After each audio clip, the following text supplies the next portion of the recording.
Halo, kembali lagi bersama saya Hairudin.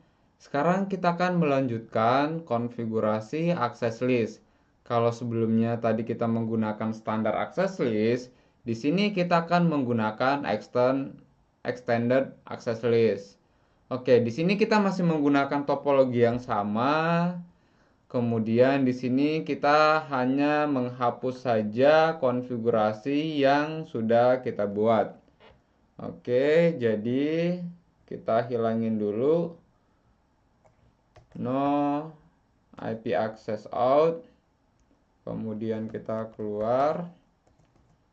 Kemudian di sini kita no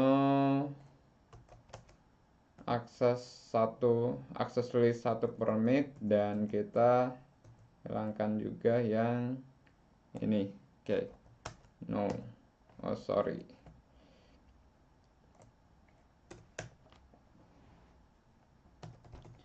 Oke, sekarang kita show run. Do show run.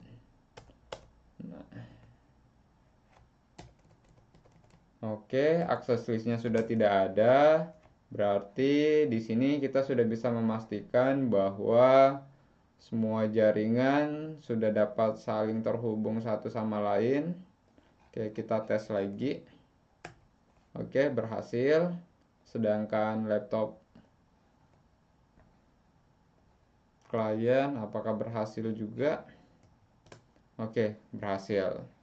Nah, pada pengujian kali ini kita hanya membolehkan misalkan laptop klien itu tidak boleh mengakses web server, tapi mengakses ICMP masih boleh. Tapi yang kita hanya batasin dia tidak boleh mengakses ke web servernya saja. Nah, sekarang kita langsung saja lihat konfigurasinya seperti apa. Oke, karena ini sudah kita konfigurasi semua, kecuali access list, maka kita langsung saja konfigurasi access listnya. Nah, kita akan melakukan blok, yaitu kalau kita berbicara extend, sebaiknya kita pilih router yang terdekat dengan si source. Berarti yang terdekat dengan source adalah RT1. Kalau tadi di standar, kita akan memilih router yang terdekat dengan si destination. Oke, kita enable. Habis itu kita config terminal. Kemudian kita config access list. Misalkan 100. Deny. Kemudian di sini ada TCP karena protokolnya adalah TCP. Kemudian kita tentukan hostnya.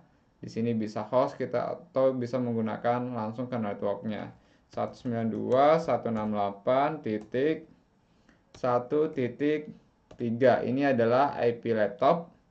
Kemudian host lagi. Tujuan kita kemana? Ke web server 192.168.3.2. Nah, di sini kita masukin EQ 80, berarti port 80. Oke, kita enter. Kemudian misalkan kita mau blok HTTPS 443. Oke. Nah, habis itu selain dari dia, kita perbolehkan atau misalkan PC klien ini kita juga mau blok, kita tinggal masukkan saja IP-nya, yaitu 1.2. Tidak boleh juga mengakses ke web server. Kita enter, tapi dia boleh akses ke HTTPS.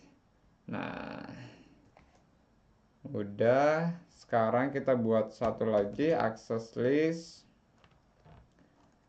100 permit TCP any.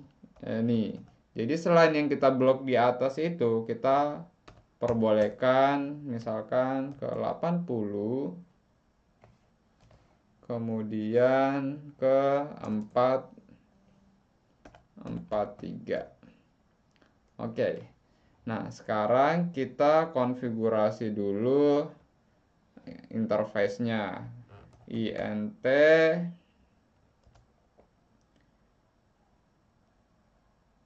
gigabyte, kita harus lihat untuk outnya ya, gigabyte 0/1, berarti outnya keluarnya berarti gigabyte 0/1 IP access group 100 out. Oke, selesai. Jadi perintahnya hanya seperti itu. Sekarang kita coba ping destination host unreachable. Oke, sekarang kita coba akses menggunakan web browser 192.168.1.3.2. Oke, tidak bisa. Oke, kita pakai HTTPS.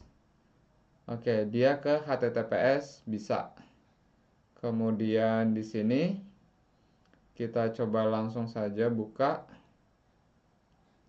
Oke, 192.168.3.2 tidak bisa. Kemudian kita coba HTTPS, tidak bisa juga. Oke, berarti berhasil. Oke, kita coba tambahkan satu PC selain IP yang telah kita tentukan tadi. Kemudian kita pasang. Oke, kita configure dulu IP-nya.